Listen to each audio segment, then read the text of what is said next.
오늘의 말씀은 요한복음 16장 20절에서 22절 말씀입니다.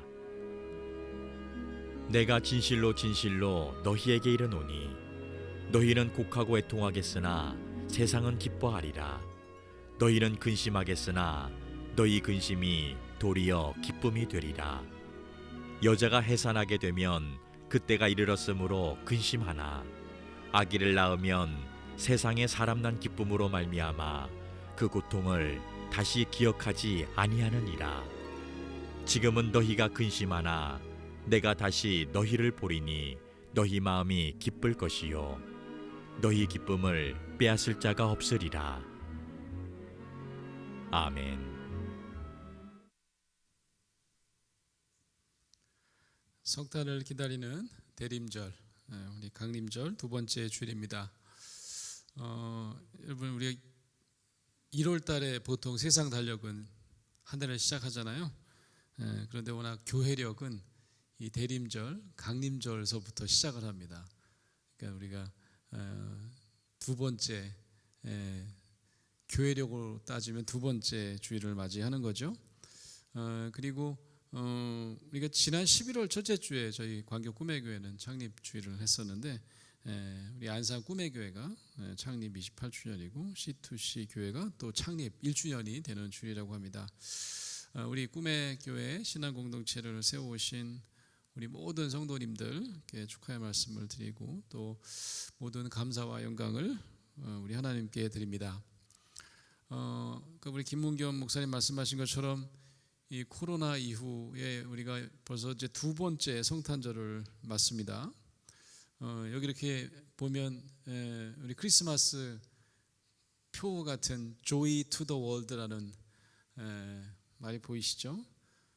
세상의 기쁨인 예수 그리스도가 오신 성탄절인데, 이 코로나가 또 이 복병입니다. 그래서 만인을 위한 기쁨의 계절을 만드는데 여러 가지 방해가 되는 것 같습니다. 그래서 거리 인파가 좀 몰려들어야 거리 상권이 좀 살아나고, 다른 때보다 가장 많은 분들이 거리에 모여서 캐롤 소리가 들리는 거리에 꽉 차는 게 보통 이제 크리스마스 시즌인데, 올해도 뭐 좀 거리에 사람들이 많지 않고 캐롤 소리가 잘 들리지 않는 크리스마스 시즌이 될 것이다 예측하는 분이 있습니다. 제가 엉뚱한 얘기 한번 해볼게요. 자살에 대해서 하는 연구자들이 주로 하는 얘기가 있습니다. 자살률이 언제 높아지냐? 세상 사람들이 대부분이 막 기쁨에 겨워할 때 자살률이 높아진대요. 언뜻 들어도 알 수 있을 것 같지 않습니까? 이 크리스마스 시즌에 어느 문화권이든지 자살률이 높아진다고 합니다. 왜냐하면 나는 이렇게 우울한데 사람들은 저렇게 기쁘단 말이야? 뭐 그런 거죠, 그죠? 아이러니하게도 코로나 시대에 크리스마스 시즌에 좋은 점이 하나 있다면 자살률이 좀 낮아지지 않을까 이런 기대를 걸어봅니다. 왜냐하면 다들 아무래 크리스마스 때 우리 다들 기쁘지 않아 이제. 그래서 조금 이 자살하고 싶은 충동을 느끼는 분들이 나만 그런 게 아니네, 다 상태가 안 좋네, 이런 느낌을 가질 수도 있다는 거죠. 좀 엉뚱한 얘기 같지만, 저는 아시다시피 목사이지만 또 대학에서 가르치는 신학자이기도 하고 특별히 이제 상담을 연구하는 사람인지라 참 걱정도 되고 고민이 되는 일이 있어요. 우리나라 사람들이 굉장히 경제적으로 이제 잘 살게 되었습니다. 다른 나라 많이 여행해 보면 참 한국이 어마어마하게 잘 산다는 사실, 또 이번에 코로나를 겪으면서 의료 시스템이나 이 병원 이런 모든 것들이 정말 편리하게 잘 되어 있다는 사실을 깨닫게 되죠. 또 문화적으로 정말 대단하지 않습니까? BTS, 이 K-팝이 막 세상에 알려질 때만 하더라도 운이 좋다, 뭐 얻어 걸렸다 이런 생각을 좀 했던 분도 계실 것 같아요. 근데 기생충에 이어서 오징어 게임, 요즘에는 대한민국의 문화의 거의 세계 중심인 것 같은 이런 어떤 대단한 나라가 되었습니다. 근데 너무 이상하지 않습니까? 왜 사람들은 전부 다 개인으로 돌아가면 자신이 다 불행하다고 여기고 자살률이 좀처럼 떨어지질 않습니다. 세계 1위를 이렇게 오랫동안 유지하는 이유가 뭘까? 전 너무너무 궁금해요. 깊은 고민이 있습니다. 이유가 뭘까? 다들 그렇게 얘기합니다. 세상 사람들이, 다른 나라 사람들이 전쟁을 경험한 나라가 이렇게 반세기 만에 선진국 대열에 들었다. 올해 그런 일들이 있었어요. 올해 유엔의 한 기구에서 보통 개발도상국과 선진국을 나눠서 이렇게 선정을 하는데, 그 기구가 생긴 이래 처음으로 대한민국이라고 하는 나라를 개발도상국에서 선진국으로 옮긴다, 그런 발표를 한 적이 있습니다. 어떻게 이렇게 됐죠? 우리가 이렇게 국가가 이렇게 된 비결이 뭘까라고 하면 우리 아마 부모님 세대들 또 저희 세대들은 그렇게 생각할 것 같아요. 정말 앞만 보고 열심히 일해온 결과다. OECD 국가 중에서요, 우리나라가 가장 근로 시간이 높습니다. 쉴 줄을 몰라 우리는. 그냥 앞만 보고 달려온 거죠. 최근에 대통령이 국민과의 대화를 TV를 통해서 생방송으로 보여준 적이 있는데, 맨 마지막으로 MC가 대통령님 마지막으로 한 말씀 하세요 그랬더니, 여러분 우리나라 이제 대단한 나라가 되었습니다. 이제 자부심을 가지셔도 됩니다. 이렇게 얘기한 거 혹시 보셨습니까? 근데 그 얘기를 듣는 국민들 몇 분이나 우와 우린 진짜 잘 살게 됐어, 너무너무 행복해, 이런 느낌을 가지실까요? 왜 대다수의 국민들은 아무리 대통령이 그런 얘기를 해도 스스로 불행하다고 느끼는 걸까요? 여러분, 철학자들은 뭐라고 우리에게 가르쳤냐 하면 행복은 인생의 목적이다, 이렇게 얘기를 했어요. 우리가 행복하기 위해서 인생을 산다는 거예요. 그래서 사람이 이렇게 태어나서 추구해야 될 마지막 목표가 뭐냐? 그게 행복하게 사는 거다. 뭐 이런 식으로 이제 우리가 들어왔던 것 같아요. 저만 해도 저희 부모님들이 그런 얘기 많이 하셨던 것 같아요. 훈계 말씀 중에 지금 힘들지? 그래, 그렇지만 꼭 참어. 고생 끝에 뭐가 온다? 낙이 온다. 그런 말씀 많이 듣지 않으셨어요? 꼭 참고 일해라. 언젠가 대박 친다. 엄청난 행복이 찾아온다. 그러면 이렇게 국가가 성장하고 우리 대한민국이 대박을 치고 있으면 우리 모두 행복해야 되는 거잖아요. 그래 정상이잖아요. 행복을 연구하는 심리학자들이 있습니다. 이 심리학자들은 조금 다른 얘기를 합니다. 행복을 그렇게 좀 철학적으로 해석하는 것을 경계해요. 무슨 말일까요? 행복을 연구하는 심리학자들은 행복을 그렇게 멀리 찾으면 안 된다는 거예요. 지금 꾹꾹 참고 행복은 먼 훗날에 우리에게 다가올 거야. 자기 집을 살 때 다가올 거야. 엄청난 높은 직위를 얻을 때, 권력을 얻을 때 그때 찾아올 거야. 이렇게 생각하면 안 된다는 거예요. 행복을 쪼개보면 정서적으로 기분이 좋아지는 경험이라고 하는 겁니다. 행복은 인생의 목표가 아니라 경험이래요. 그래서 우리가 그동안 너무 행복을 엄청난 노력 끝에 먼 훗날 다가올 결과로 여기면 오늘 행복해질 수가 없고 어쩌면 영영 행복해지기가 어렵다는 말씀입니다. 그러니까 하루에도 몇 번씩 기분 좋은 일을 만드는 사람이 행복한 사람이라는 거예요. 그래서 행복을 얘기할 때 행복감이라는 말은 이제 느낄감자를 써갖고, 행복은 느낌입니다. 그래서 행복감을 보다 손쉽게 경험하는 사람이 행복한 사람입니다.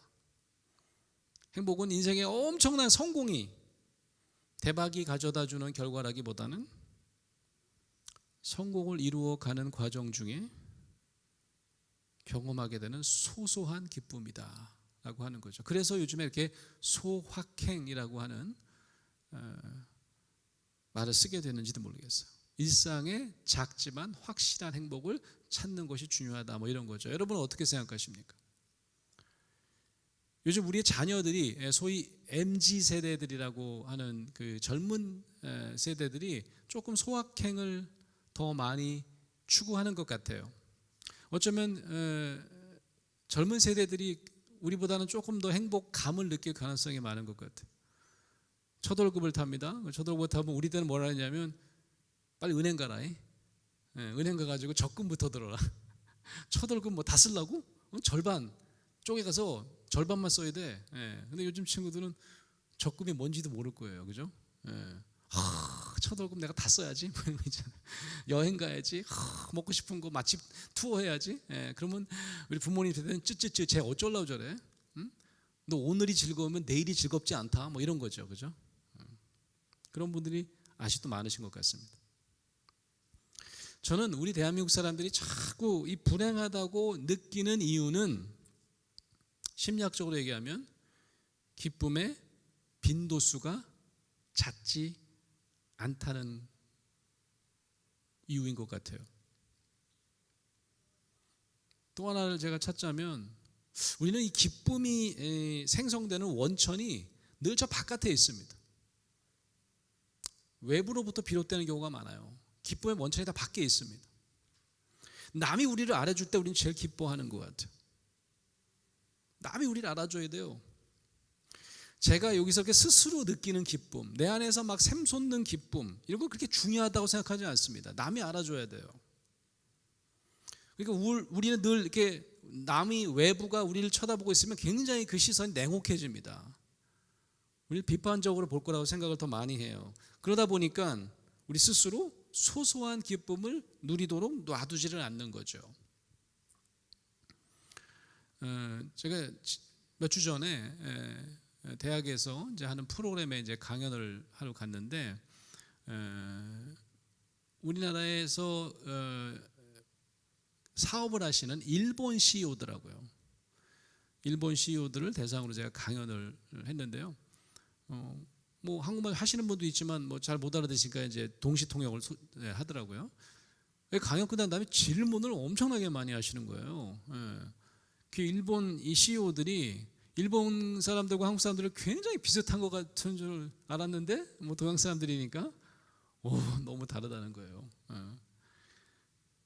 그 제일 이제 얘기를 많이 하는 것 중에 하나가 여러분도 많이 들어보셨을 거예요. 왜 불편할 텐데 대한민국 사람들 좀 더 이렇게 중형차를 탈까요? 그건 저한테 물어보더라고요. 그러니까 일본 사람들은 자가용을 이제 자기가 쓸 자가용을 구입할 때 가장 중요한 거는 좁은 나라니까 뭐 우리나라보다 더 뭐 비슷한 사이즈거나 뭐 좀 넓다면 넓지 뭐 일본이 우리보다 더 좁은 나라는 아닌데 주차하기 좋은 차가 제일 내가 운행을 해야 되니까. 또 하나가 뭐냐면 내부가 되게 중요하다는 거예요. 실내 시설이 되게 아기자기하고 왜냐면 내가 보는 건 그 실내니까 말이죠. 자동차 인테리어가 더 중요하다는 거죠. 푹신한 의자 뭐 이런 게 더 중요하다는 거죠. 한국인은 어떨까요? 무조건 외관이죠, 그죠? 좀 불편해도 그러니까 이분들이 그러는 거예요. 일본은 자기가 주차하는 사람이면 절대로 큰 차를 타지 않는데 뭐 이렇게 사장님이든지 누가 주차하는 분이 따로 있으면 뭐 큰 차를 탈 수도 있는데 자가 운전이 아무리 불편해도 우리는 무조건 남이 봐서 저 사람 큰 차 타고 다니네 이런 것 때문이라도 작은 차를 타기가 쉽지 않은 거예요. 이 기쁨의 원천이 자꾸 외부이다 보면 이 소소한 기쁨은커녕 늘 불안에 빠지기가 더 쉽습니다. 주변 사람들이 뭘 하면 나도 따라해야 될 것 같아요. 집을 사면 나도 집을 사야 되는 거고 주식을 사면 나도 주식을 사야 되는 거고 암호화폐 코인을 사면 나도 사야만 될 것 같아요. 요즘 젊은 청년들이 그래서 영끌 투자, 영혼까지 끌어당겨서 투자를 한다 그런 거. 결국 그러다가 또 빚더미에 빠지는 경우도 많습니다. 우리가 늘 스스로 자존감이 생기기가 어려운 민족인 것 같아요. 나는 30평짜리 아파트만 사면 너무 좋겠어 라고 해서 30평짜리 아파트를 사면 옆집에 보니까 45평 사네. 그때부터 어떻게 해요? 아니야. 나는 멀었어. 더 열심히 해갖고 내가 45평 살 때 그때 기쁨이 올 것 같아. 그죠? 그래갖고 열심히 해갖고 이제 45평을 사면 그때 또 어떻게 해요? 복층 사는 인간들이 있네. 예. 그런 사람들이 또 부럽죠. 예. 그러다가 또 열심히 일해갖고 복층을 사면 어떻게 될까요? 예. 그때 되면 건물이 하나 정도는 있어야 될 것 같다는. 늘 남들과 비교해서 상대적으로 박탈감을 가지다 보니까 그러다 돌아가시는 거죠. 예. 죽을 때까지 별로 기쁨을 느끼지 못하고 살게 되는 거죠. 예수님은 어떠셨을까요? 예수님은 일상 중에 소소한 기쁨을 자주 느끼셨을까요? 알 길이 없어요. 예수님을 상상해서 그린 성화들이 많이 있습니다. 그죠?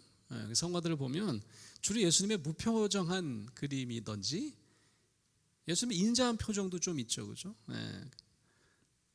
제가 제일 좋아하는 예수님 그림이 있어요. 이 그림은 제가 아주 젊었을 때 발견한 그림 같아요. 제가 20대 중반에 유학 갈 때 이렇게 액자에 판넬을 했던 건데 그걸 들고 갔어요. 그래서 유학 시절에도 제가 미국서 살 때도 그걸 걸어놓고 그랬던 그림인데 예수님이 고개를 젖히고 파한대소하시는 표정의 그림이 있습니다. 이 그림 혹시 아십니까? 이 그림의 이름이 Jesus Christ Rapping이라고 하는 웃으시는 예수님이라고 하는 작품이더라고요. 아마 보신 분 계실 겁니다. 왜 제가 좋아했을까? 지금도 한번 생각을 해봐요. 이 그림이 우리가 흔히 아는 심각한 예수님, 고뇌하는 예수님, 십자가에서 고통받으시는 예수님의 모습만 있는 줄 아는 저와 여러분, 또 우리 현대인들에게 예수님이 일상생활 중에 자주 느끼셨을 보다 좀 긍정적인 인간적인 경험을 상상하도록 이끌어주는 그림 아닌가?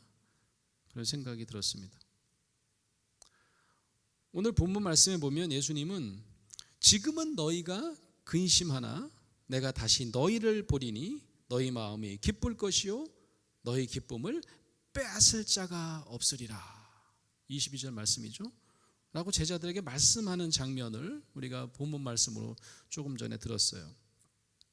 여러분 이 말씀을 잘 이해하려면요, 이 말씀을 하시는 시점, 배경을 잘 아셔야 돼요.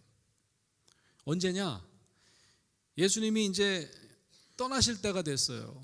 본인이 이제 십자가 도상에서 이제 예수님의 마지막 최후를 맞는 순간이 다가옵니다. 마지막 때가 다가오고 있어요. 그래서 예수님께서 소위 제자들에게 순환고지라고 하는, 나 이제 고통받고 너희들 떠날 거야 라고 하는 말을 슬슬 시작할 때입니다. 이때가 16장의 그 5절 6절 말씀에 보면 이런 말씀이 나와요. 지금 내가 나를 보내신 이에게로 가는데 너희 중에서 나더러 어디로 가는지 묻는 자가 없고 도리어 내가 이 말을 함으로 너희 마음에 근심이 가득하였도다. 이런 말이 나옵니다. 이게 무슨 말일까요? 왜 제자들이 묻지 않았을까요?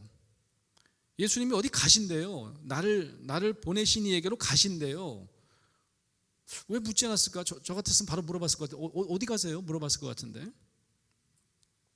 아마도 엄청나게 두려워서 아마 속으로는 에이 설마 보내신 이에게로 가신다는 게 뭐 돌아가신다는 말은 에이 이거 아니겠지. 그런데 만약에 그러면 어떡하지? 무서워서 묻지를 못해요. 만약에 그러면 어떻게 되는 겁니까? 요즘 젊은 친구들이 얘기하는 것처럼 폭망이에요. 폭삭 망하는 거야 나는.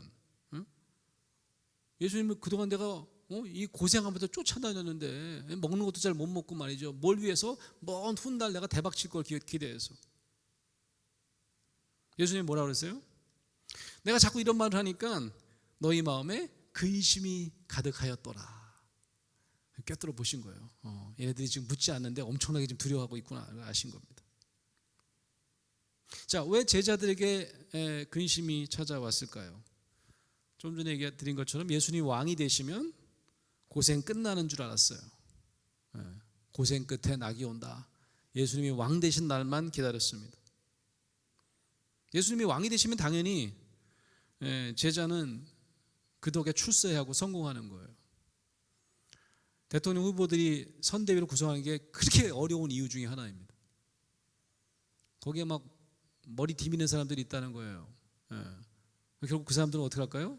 대통령이 되시면 대통령이 임명해야 될 사람이 수백 명일 텐데, 그죠? 그 중에 한 자리를 차지할 거라고 생각하는 거죠. 출세하고 성공할 거다 생각하는 겁니다. 그런데 예수님이 왕으로 등극도 못 하시고 그냥 끝나신다? 제자들은 어떻게 되는 거예요? 세상 사람들 보기에 엄청난 비웃음거리가 될 것입니다. 오늘 본문 말씀에 보면 20절에 보면 내가 진실로 진실로 너희에게 이르노니 너희는 곡하고 애통하겠으나 세상은 기뻐하리라. 왜요? 제자는 아이고 내가 왕이 되실 줄 알았는데 예수님이 돌아가셨어요. 뜻을 이루지 못하고 끝나셨어요. 애통하겠죠. 그렇죠? 세상은 어떻게 할까요? 내 그럴 줄 알았어. 내 그랬지. 예수는 가짜라고. 메시아는 무슨. 이렇게 끝나면 안 되겠죠. 말씀은 다음과 같이 계속됩니다. 너희는 근심하겠으나 너희 근심이 도리어 기쁨이 되리라. 이런 말씀을 합니다. 여러분 이해되십니까? 근심이 도리어 기쁨이 된다는 말씀 이해되세요? 아마 언뜻 3일 후에 살아나시니까 예수님께서 부활하셔서 다시 오시니까 다시 기쁨이 되는 거 아닌가요? 이렇게 이해하실 수도 있어요. 저는 단순히 예수님께서 3일 있다가 잠깐만 기다려봐 3일 있다가 부활하셔서 죽음을 극복했으니까 그게 제자와 우리들에게 누구도 빼앗을 수 없는 기쁨이 된다고 말씀하셨던 것 같지는 않아요. 당시 예수님의 제자들에게도 다시 이렇게 살아나신 것만으로는 엄청난 기쁨이 될 수 없어요. 왜냐하면 곧 떠나시거든요. 계속 있지 않잖아요. 하늘로 승천하시잖아요. 제자들 떠나시잖아요. 그리고 제자들이 원하던 그 부귀와 영화, 권력, 세상 사람들의 시선으로 보면 다시 제자들이 결국 나사렛 예수가 왕이 되고 좌우 보좌를 꿰어찼구나. 와 부럽다. 이런 일은 결코 일어나지 않았잖아요. 그러면 어떻게 예수님이 이 성부 하나님 곁으로 가버리신 이후에도 남겨진 제자들이 세상적인 시각으로 다시 그냥 평범한 어부의 일상으로 돌아왔는데도 그런데도 뺏길 수 없는 기쁨을 누리게 된다는 걸까요? 이건 참 궁금하지 않으세요? 왜 이런 말씀을 하셨는지. 제자들이 여전히 세상의 눈으로 출세하고 남들이 부러워하는 왕궁의 살고 아주 폼나게 권력을 누리고 있는 것, 그런 걸 원하는 상태였다면 다시금 근심 가운데 빠져야 되는 게 정상 아닌가요? 예수님이 가시면 거의 우울증 걸려야 되는 거 아니에요? 도대체 뭐가 달라지길래 근심이 빼앗길 수 없는 기쁨이 된다는 것일까요? 예수님께서 제자들에게 그리고 저와 여러분에게 약속하신 이 기쁨의 근원을 알기 위해서는 바로 16장 전체를 꼼꼼하게 읽고 묵상하면 그 해답을 알 수 있어요. 그래서 함께 요한복음 16장을 드라마 바이블로 묵상하시겠습니다.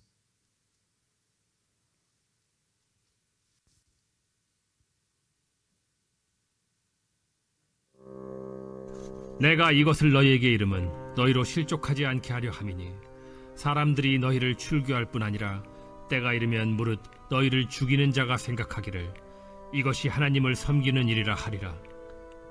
그들이 이런 일을 할 것은 아버지와 나를 알지 못함이라. 오직 너희에게 이 말을 한 것은 너희로 그 때를 당하면 내가 너희에게 말한 이것을 기억나게 하려 하며 처음부터 이 말을 하지 아니한 것은 내가 너희와 함께 있었음이라. 지금 내가 나를 보내신 이에게로 가는데 너희 중에서 나더러 어디로 가는지 묻는 자가 없고 도리어 내가 이 말을 함으로 너희 마음에 근심이 가득하였도다. 그러나 내가 너희에게 실상을 말하노니 내가 떠나가는 것이 너희에게 유익이라. 내가 떠나가지 아니하면 보혜사가 너희에게로 오시지 아니할 것이요 가면 내가 그를 너희에게로 보내리니 그가 와서 죄에 대하여 의에 대하여 심판에 대하여 세상을 책망하시리라. 죄에 대하여라 함은 그들이 나를 믿지 아니하며 의에 대하여라 함은 내가 아버지께로 가니 너희가 다시 나를 보지 못하며 심판에 대하여라 함은 이 세상 임금이 심판을 받았음이라. 내가 아직도 너희에게 이를 것이 많으나 지금은 너희가 감당하지 못하리라. 그러나 진리의 성령이 오시면 그가 너희를 모든 진리 가운데로 인도하시리니 그가 스스로 말하지 않고 오직 들은 것을 말하며 장래 일을 너희에게 알리시리라. 그가 내 영광을 나타내리니 내 것을 가지고 너희에게 알리시겠음이라. 무릇 아버지께 있는 것은 다 내 것이라. 그러므로 내가 말하기를 그가 내 것을 가지고 너희에게 알리시리라 하였노라. 조금 있으면 너희가 나를 보지 못하겠고 또 조금 있으면 나를 보리라 하시니 제자 중에서 서로 말하되 우리에게 말씀하신 바 조금 있으면 나를 보지 못하겠고 또 조금 있으면 나를 보리라 하시며 또 내가 아버지께로 가미라 하신 것이 무슨 말씀이냐? 조금 있으면이라 하신 말씀이 무슨 말씀이냐? 무엇을 말씀하시는지 알지 못하노라. 예수께서 그 묻고자 함을 아시고 이르시되 내 말이 조금 있으면 나를 보지 못하겠고 또 조금 있으면 나를 보리라 하므로 서로 문의하느냐? 내가 진실로 진실로 너희에게 이르노니 너희는 곡하고 애통하겠으나 세상은 기뻐하리라. 너희는 근심하겠으나 너희 근심이 도리어 기쁨이 되리라. 여자가 해산하게 되면 그때가 이르렀으므로 근심하나 아기를 낳으면 세상에 사람 난 기쁨으로 말미암아 그 고통을 다시 기억하지 아니하느니라. 지금은 너희가 근심하나 내가 다시 너희를 보리니 너희 마음이 기쁠 것이요 너희 기쁨을 빼앗을 자가 없으리라. 그날에는 너희가 아무것도 내게 묻지 아니하리라. 내가 진실로 진실로 너희에게 이르노니 너희가 무엇이든지 아버지께 구하는 것을 내 이름으로 주시리라. 지금까지는 너희가 내 이름으로 아무것도 구하지 아니하였으나 구하라. 그리하면 받으리니 너희 기쁨이 충만하리라. 이것을 비유로 너희에게 일렀거니와 때가 이르면 다시는 비유로 너희에게 이르지 않고 아버지에 대한 것을 밝히 이르리라. 그날에 너희가 내 이름으로 구할 것이요 내가 너희를 위하여 아버지께 구하겠다 하는 말이 아니니 이는 너희가 나를 사랑하고 또 내가 하나님께로부터 온 줄을 믿었으므로 아버지께서 친히 너희를 사랑하심이라. 내가 아버지에게서 나와 세상에 왔고 다시 세상을 떠나 아버지께로 가노라. 지금은 밝히 말씀하시고 아무 비유로도 하지 아니하시니 우리가 지금에야 주께서 모든 것을 아시고 또 사람의 물음을 기다리시지 않는 줄 아나이다. 이로써 하나님께로부터 나오심을 우리가 믿사옵나이다. 이제는 너희가 믿느냐? 보라, 너희가 다 각각 제 곳으로 흩어지고 나를 혼자 둘 때가 오나니 벌써 왔도다. 그러나 내가 혼자 있는 것이 아니라 아버지께서 나와 함께 계시느니라. 이것을 너희에게 이르는 것은 너희로 내 안에서 평안을 누리게 하려 함이라. 세상에서는 너희가 환난을 당하나 담대하라. 내가 세상을 이기었노라.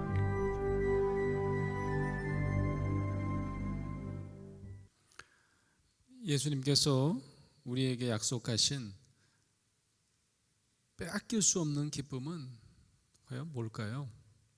해답은 요한복음 16장 7절에 소개하고 있습니다.